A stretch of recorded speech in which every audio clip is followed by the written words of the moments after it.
Joining us now for reactions to the 2020 race and a look ahead at the runoff races in Georgia is Dennard, a GOP commentator and a senior communications advisor for Black Media Affairs at the Republican National Committee. So, Paris, I actually want to give you a moment to kind of lay out the argument a little bit. I know that some networks, for example, earlier today did not show the arguments laid out by Kayleigh McEnany and Ronna McDaniel when it came to the elections more broadly. So I want to ask you, are you confident in the results that we're seeing coming out of Pennsylvania, Georgia, Arizona, states like that? No, absolutely not. I'm not confident about the results that came out of those states because we have seen and we have heard and we are documenting multiple examples of voter irregularities and that can lead to fraud.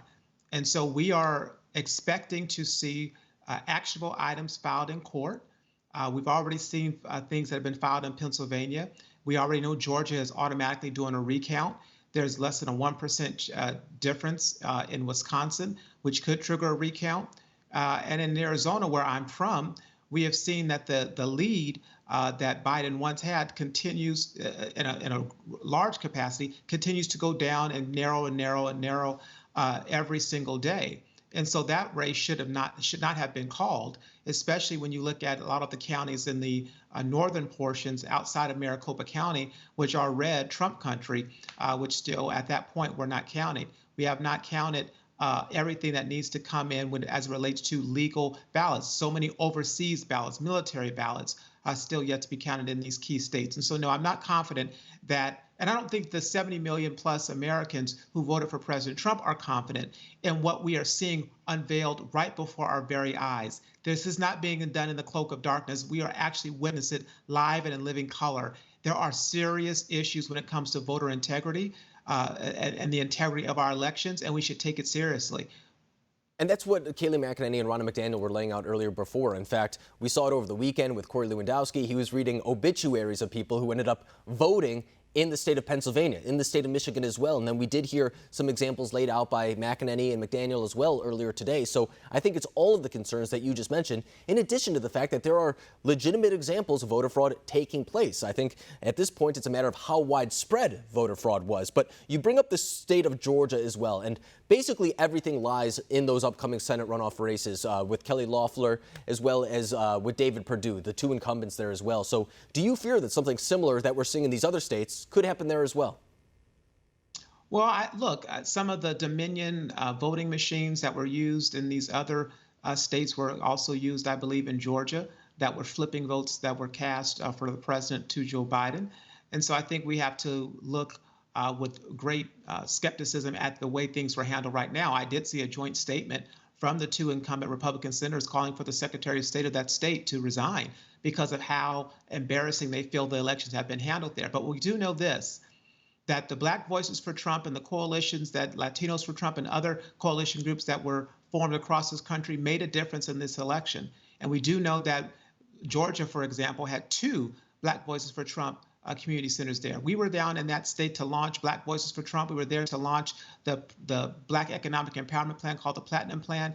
And so to underestimate the role and the impact that the president had in expanding the party is something that we have to take very seriously. And looking in states like Georgia at how the impact of this president and the impact of his policies could have made a difference. And I think that voter suppression and undercounting and not counting legal votes are all things to focus on in Georgia, because these two senators deserve to have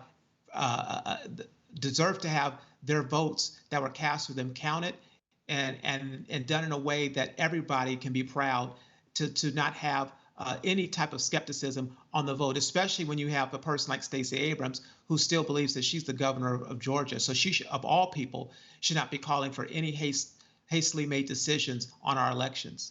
And when it comes to both of those incumbent Republicans as well, I think it is worth noting that they did get more votes than their Democratic challengers. They just didn't necessarily hit that 50% threshold in order to avoid a runoff. So I would say that.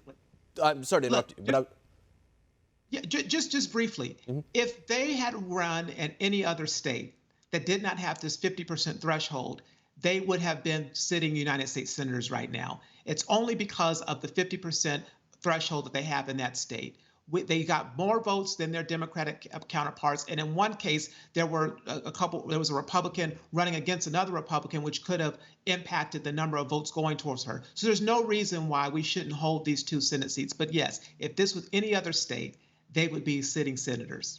And I think it's worth noting, too, that we're probably going to see a large amount of out-of-state money come into this upcoming race. It's what happened with Senator Lindsey Graham. It's what happened with Ted Cruz, for example, back in 2018, Mitch McConnell this election cycle as well.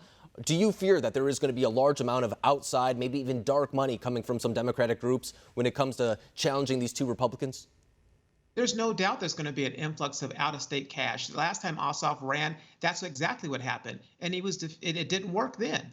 Because what the voters of Georgia know is that there's not an amount of money that you can buy or spend or on these races to change the fact that you have got to have good policies and good candidates. Senator David Perdue especially, as well as Senator Loeffler in her new capacity, have been doing the right things for their citizens that live in that state. And outside money is going to come in, but we've seen time and time again, it doesn't take money, it takes votes, and we have the greater ground game in the state.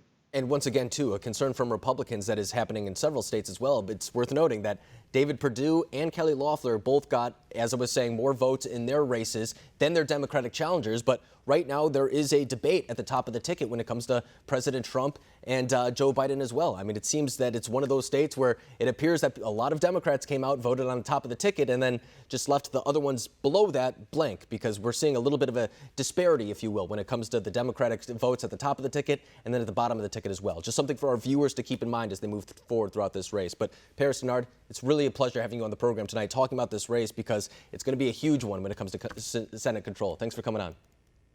Yeah, man.